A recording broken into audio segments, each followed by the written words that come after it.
don't have my back to you, and that's about as much as I can say about this picture for now, but the longer we stay with it, the clearer it'll become. I'm singing about a billboard that I used to see almost every day as I went to work. I mostly saw it after getting on the highway, a little east of where I live, on a highway that goes mostly north. Occasionally I saw it from a train, and for several months, though I'm not exactly sure how long, the billboard was broken. It's an electronic one, with two big screens, one visible from the south and one from the north. It was broken in the sense that it was supposed to be advertising something, but instead would display only big block colors. There were periods of variation in which there was more than one color, or a selection of the screen would be turned off entirely, but we'll get back to that later. And I'll take this moment to state that the billboard screen displaying big block colors has never given me anything. I cannot take any of its resources. I cannot steal its wasted electricity, turn it into something helpful. And from up close I noticed that the technology of the screens never let its light emanate far beyond its ballasts. It never really cast a red, blue, white, or gold shadow. This isn't a bad thing. I was at least never given a bank advertisement I didn't ask for. Though I never asked for the colors red, blue, white, or gold either. Nonetheless, I'll skip to something of an ending now and say that the billboard has been fixed. It's back to advertising things in what I think are 60-second intervals. But it turns out it's difficult to gauge how long you're looking at an image before it changes if you're also in motion. And I do think some colors have a protective quality. I'm singing from a place in which I cannot retain my body heat very well. And given the option to choose a piece of clothing of any color, through the years I've made a lot of gray choices. I think that whatever warmth it brings me will linger longer and serve me later in life, or at least later in the day.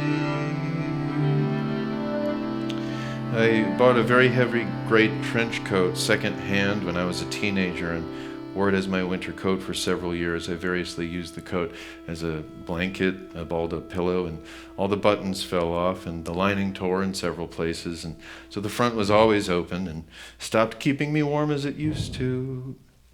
And also started an accidental habit in which I forget to button up other newer coats. And here I am wondering why I can't stay warm.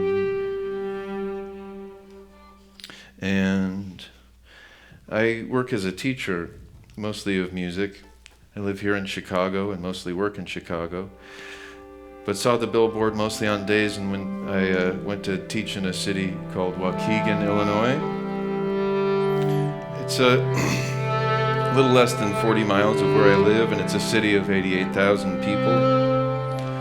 And it's about as much as I can quantify this information at this time. And sometimes I find myself completely emptied out. It's a nearly tangible thing, a true physical feeling, like my skeleton has no weight anymore. And before we go any further, I'd like to teach you a song now. If you'd like to sing it, I'll encourage you to sing it comfortably, quietly. We want to maintain a good relationship with our neighbors, whatever that means. This is the melody.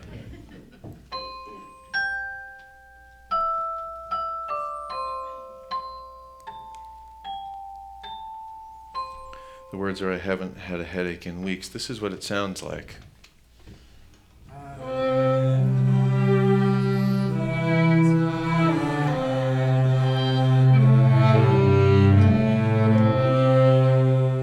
sing it several times. I have been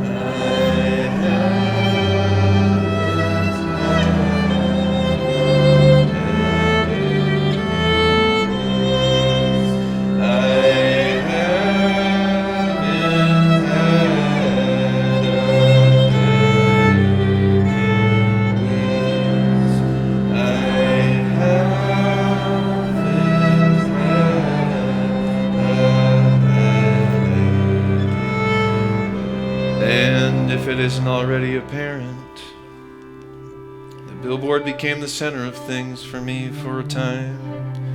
And though I want to be careful privately within myself and outwardly now too, so as to not metaphorize the thing, what it does, or what it did, or what it was, or what it is, or that it was trying to communicate to me, or what it was trying to communicate to me. A broken billboard has no internal wisdom, but it did instill some short sentences in me.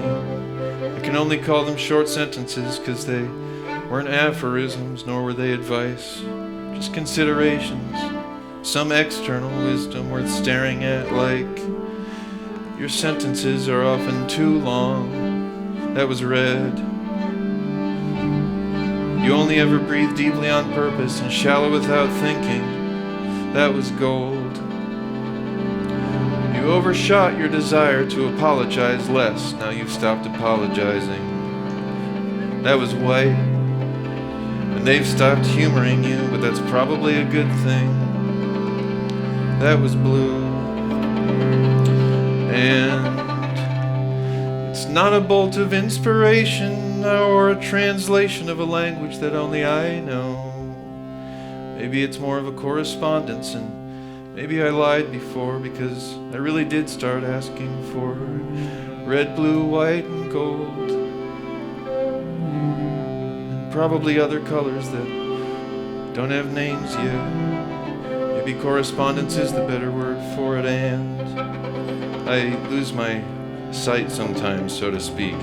But in the last few years, I feel like I've grown close to one of my great aunts, one of my paternal grandmother's sisters. I never met her, but my family's told lore of her through the years, and I feel like it's brought us close together. She was a great writer. She was many other great things, too. And once she wrote, Aunt Mabel kept her car shining. A blanket covered it under the special shed she had built at the end of her front yard by the road. Schoolhouse was on hillside above her house, on her land. She made it into some apartments and rented it. She said it wasn't doing very well for her.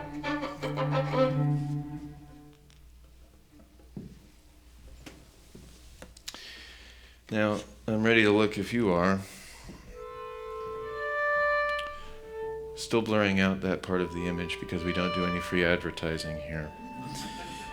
But the billboard was the closest thing to comfort for a time.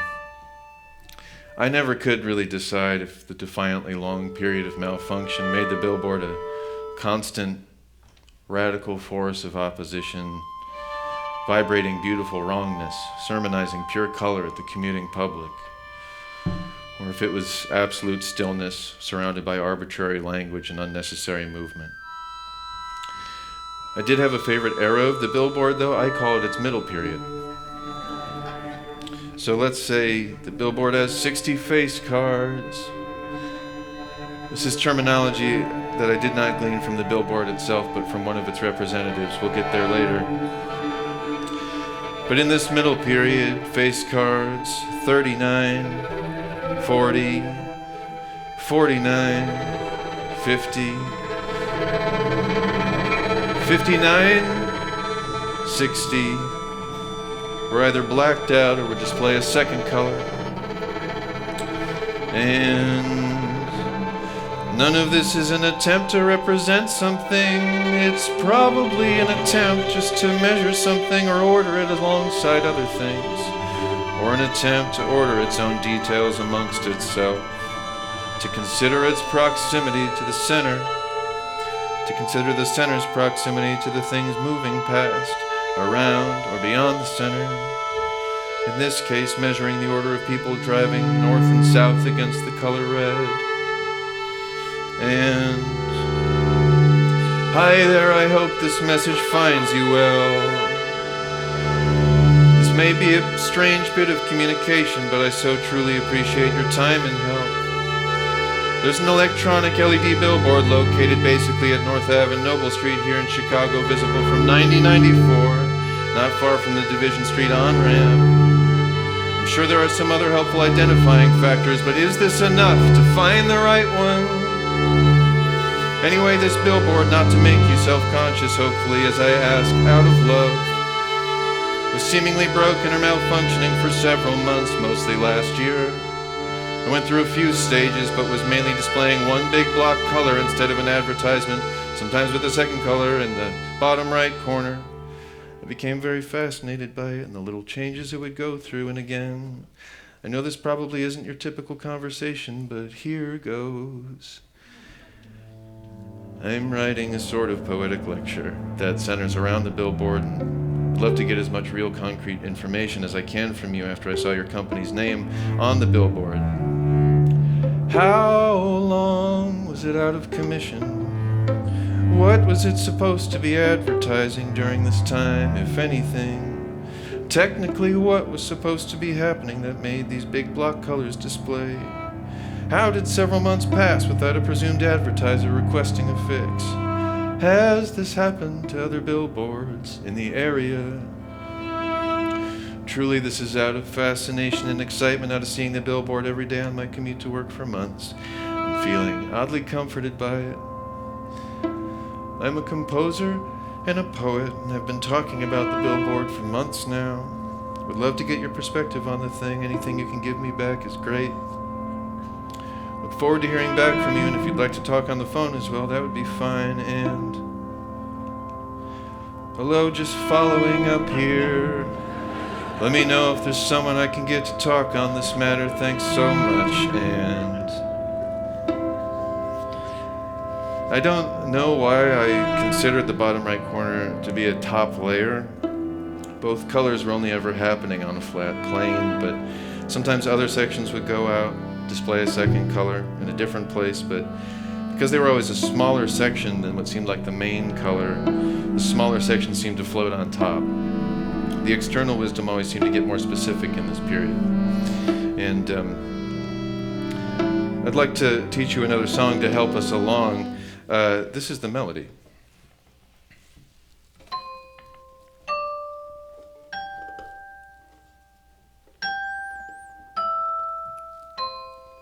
Now, if you're looking at your cards, we're going to sing one set of colors going up and one set going down. We're going to go down the first column first before we move on to the second column. This is what it's going to sound like.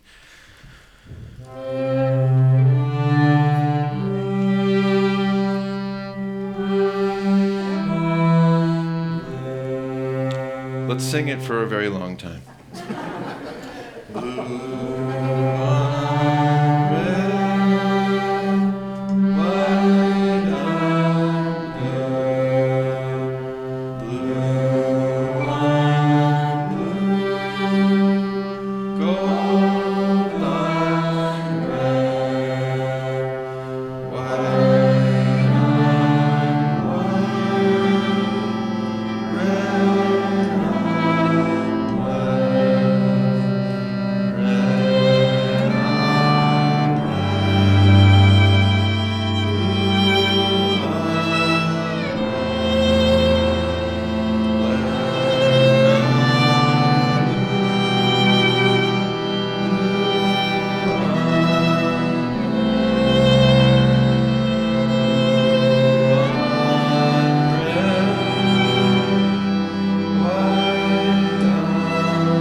it amounted to things like, your hesitations aren't inherently the problem, it's what happens after them.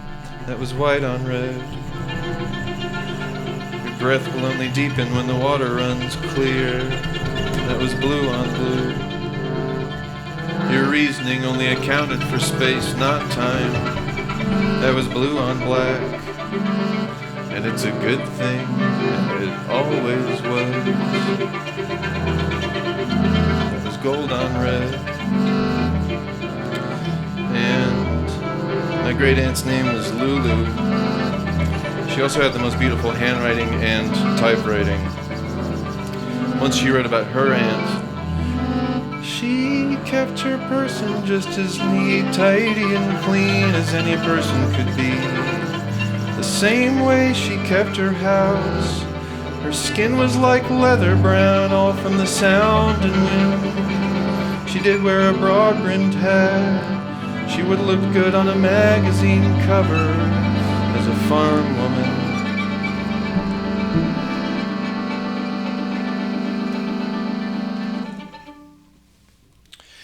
And I did wonder about taking a billboard space to display my own short sentences. And I knew I wanted them to say different things than the ones that my billboard had instilled or distilled. So I proposed a billboard that would say, one day this will not be the center of things. One day this will not be the center of things. One day this will not be the center of things. One day this will not be the center of things. And one would say, there is space like this from which you are disposed. There is space like this from which you are disposed. There is space like this from which you are disposed. There is space like this from which you are disposed. And one would say, if or when it is with you, if or when it is with you, if or when it is with you, if or when it is with you. And one would say, now that it is declared, it's also left there. Now that it is declared, it's also left there. Now that it is declared, it's also left there. Now that it is declared, it's also left there.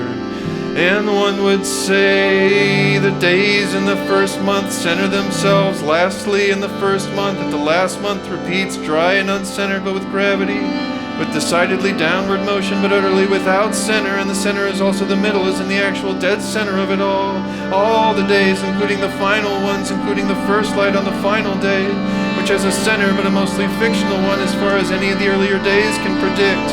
Though they may never even attempt it, they may prefer rightfully to define and redefine the center of things, despite the distance between visible points of light and dryness, and this cannot be the center. And I accept the fatalistic nature of these words, because they are the nature of the days that both follow and precede any day that I have ever even attempted to see the center, and I accept the unhelpful nature of defining the time and space in which something is entirely absent, and potentially helpful alternative which might be theorizing what does actually occupy those spaces and times, and perhaps just wish thankfully about what the center is, or where the center is, or where the center is going, or where the center feels most centered, or when a day actually starts, and if it's possible to catch a day in its final moments of living, and if every time the day is named or sung about it becomes less of a day and more of a name or a song, and whether or not it's worth considering if it's better to sing at the center or in the center or from the center or about the center, or if the center has a say.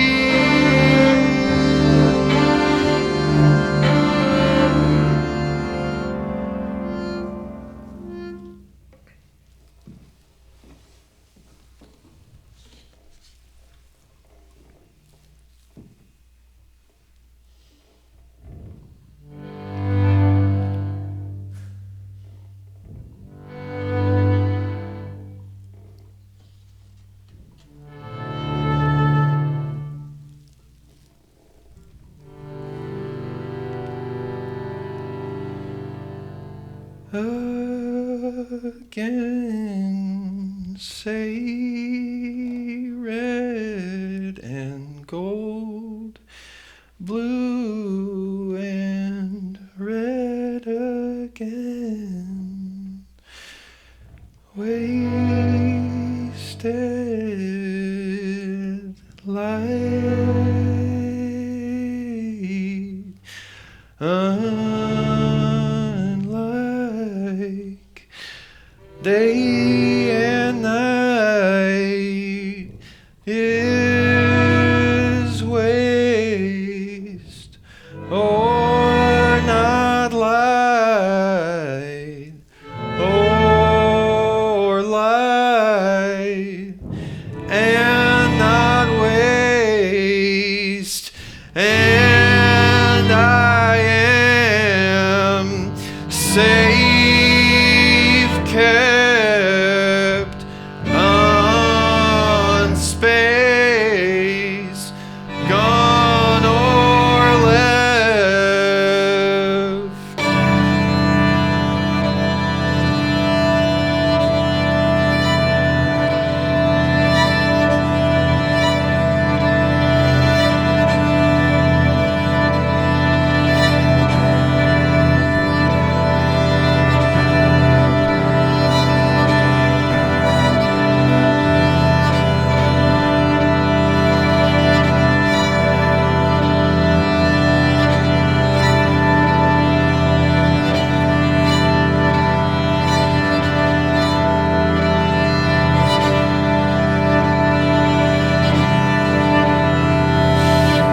Left or gone, space unkept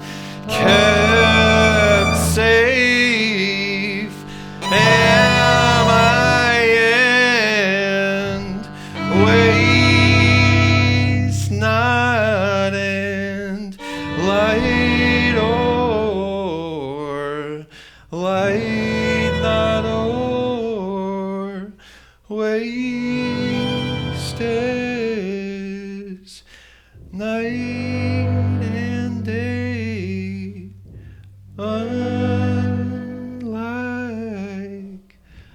light,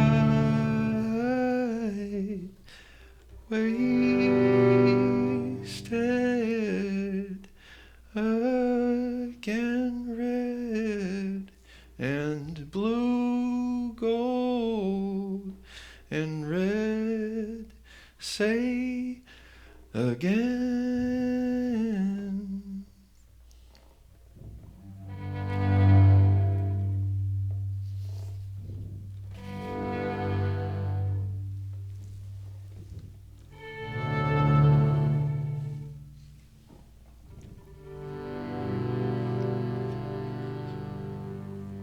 And one would say the center means that there must be an odd number of things, and the point of symmetry is a thing and not just the line that we imaginarily put between two equal halves. And this means that there is a center, which means that we're operating in misalignment, but the misalignment is the alignment, and everything is aligned according to the center, which must be the ability to identify first light as before and after last light, which is before and after first light, which is ordered when I'm not looking and measured when I am, in the way that which instantly defeats its own measurement and leaves its order a matter of temperature, not of proximity at all. And one would say black has been drawn out and brought back into you. Black has been drawn out and brought back into you. Black has been drawn out and brought back into you. Black has been drawn out and brought back into you. And one would say, if it is carried empty, it has poured itself out. If it is carried empty, it has poured itself out. If it is carried empty, it has poured itself out. If it is carried empty, it has poured itself out. And one would say, time found rest and kept itself. Time found rest and kept itself. Time found rest and kept itself. Time found kept itself, and one would say, one day this will not be the center of things. One day this will not be the center of things. One day this will not be the center of things. One day this will not be the center of things. And I do acknowledge that all of these statements about the center would sort of nullify each other, but all billboards ever do is cancel each other out. The best bank is worse than the bank which is better than the best bank. This can't be the center. I did request some quotes for billboards around town. I received messages like, think you can't measure results with billboards? Think again.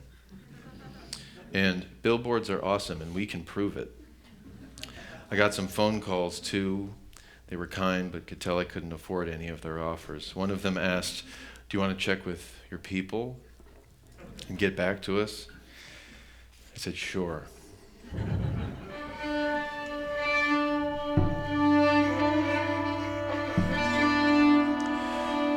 Once she wrote, she played $15 for this cologne. She wore a wig just the right shade of gray for her age. She never lost her good figure. And Mabel had a large color TV. Watched it for news and soap operas. She saw the men land on the moon. Didn't believe it. It was a made-up story. God wouldn't permit it. And the billboard entered a sort of third phase before it started advertising for a bank again. Sort of late period. Some days in this period, the billboard was entirely off. Most of the time, though, my favorite small top layer would display a color while the rest was remaining black. Now, let's put ourselves into this part of the story. Here's a melody.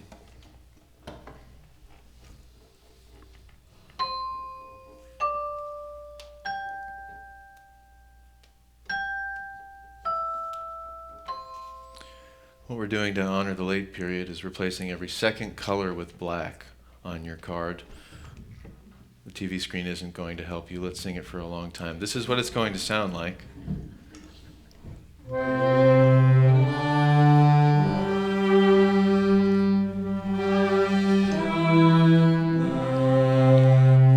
Here we go. Blue on black, white on black, blue on black, gold on black, white on black, red.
This isn't a plea for a higher spiritual existence, but maybe it's a supplication of a couple of questions.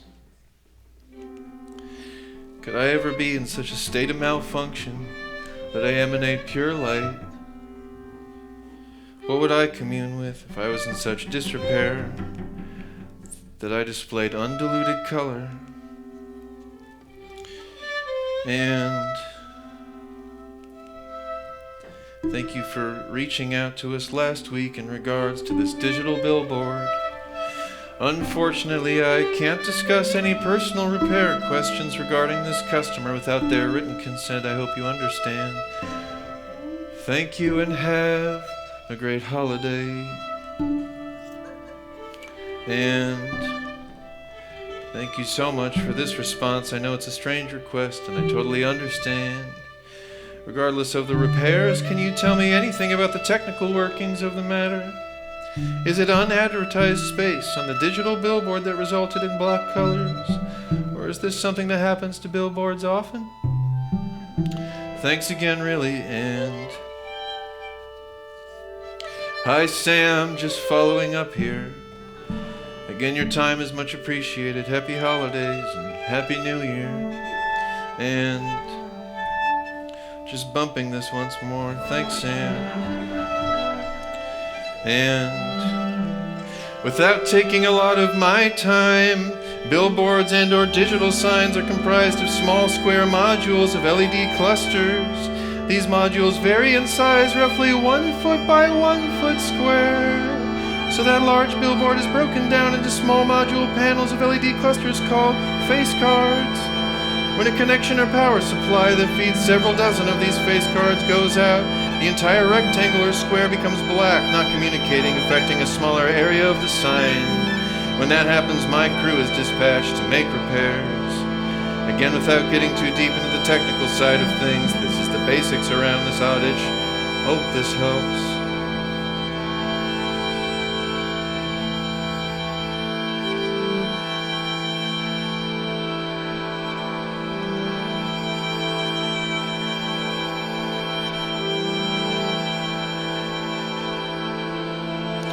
And I've been to its feet too. The colors weren't brighter really. You could see the delineations between the face cards just a little clearer.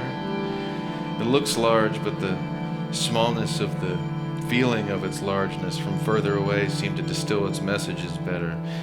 Standing still while the message changed though, all the colors changed, was what gave a feeling of heft or magnitude.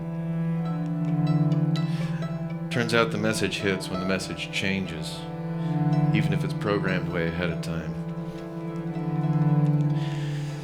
And the message gets harder to hear when the main layer is turned off or in a state of malfunction beyond color. Color that's only off to one corner makes this correspondence a little foggier. The good is not out front. The blank needs its own. Water runs clear after first light.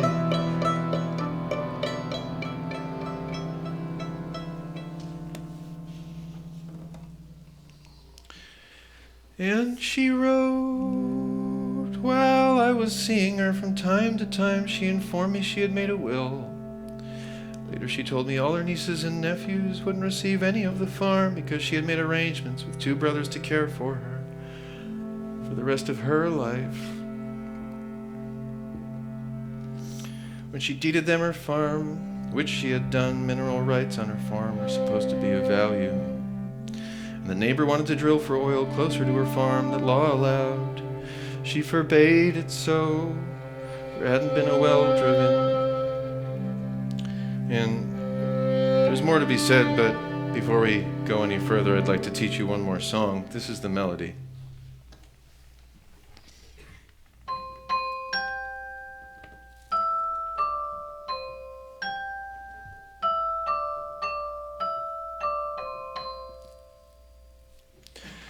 The words, there are townspeople that come to you for their medicine. This is what it sounds like.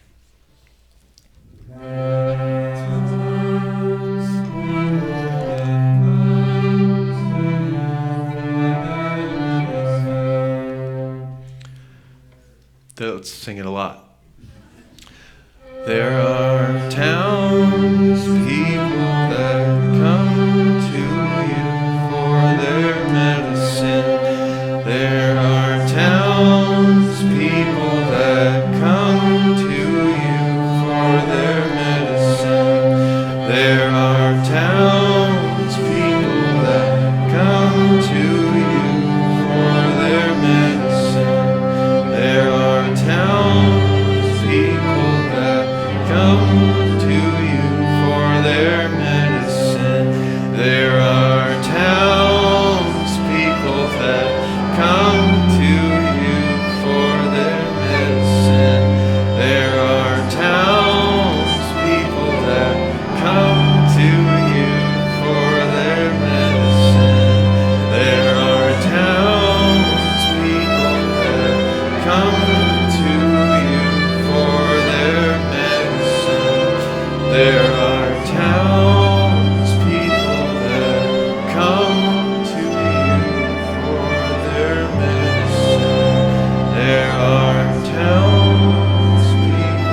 loved me. I know it didn't really, but it functioned as a promise of something simple and direct. I overheard two friends talking on the train recently. One said, "I'm just the kind of person who enters a room and forgets to turn the lights on." And the other friend laughed hysterically. Surely there's a broader context to the comment to elicit such a strong reaction, but what do I know? And sometimes while singing, I feel like my weight has left me, and I find myself suddenly holding my hands as though I'm a surgeon or watching surgery. If you want to try it, all it requires is facing both of your palms toward your body, placing the back of one hand into the palm of the other. Because wherever they are, we want to maintain a good relationship with our neighbors, whoever they are. And this isn't a place I'll be visiting soon, or a thing I'll be communing with. I never got around to measuring it or ordering it, but I'd like the message to return, but in some other way, in a parking lot with tambourines, some organs and some people that were always worth the communion. And I went to make music in my hometown with my old middle school band once. All the students were asked on a worksheet to share what they thought about composers and how they work. The questions were, how do you think someone becomes a composer? How does a composer get the ideas for a composition? How does a composer choose what instruments will be in a piece? When and where do you think a composer writes? What do you think is the hardest thing about composing? How do you think a composer knows a piece is finished? So how do you end this? When they feel like they have done enough to make the audience like the piece. They feel the ending when it is performed. When it sounds like a finished piece. When the piece has an ending and beginning and an interesting middle. When the composer doesn't think he can add anymore. When there's a conclusion in his story. It ends on the same note it begins on. When the music sounds perfect. Once they're satisfied. When they complete their thought. When they tested it multiple times. When it sounds pretty good. If the whole song sounds well. When it sounds complete and full. When there is either a loud sound or when it softens to an end. They keep playing over and over and over and over, finding the right place to stop.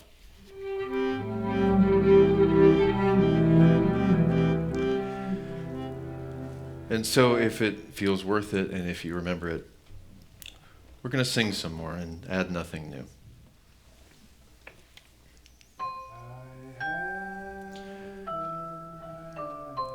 A headache in weeks.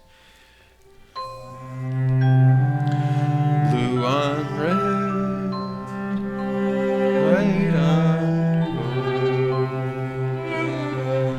There are townspeople that come to you for their medicine. I haven't had a headache in weeks.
have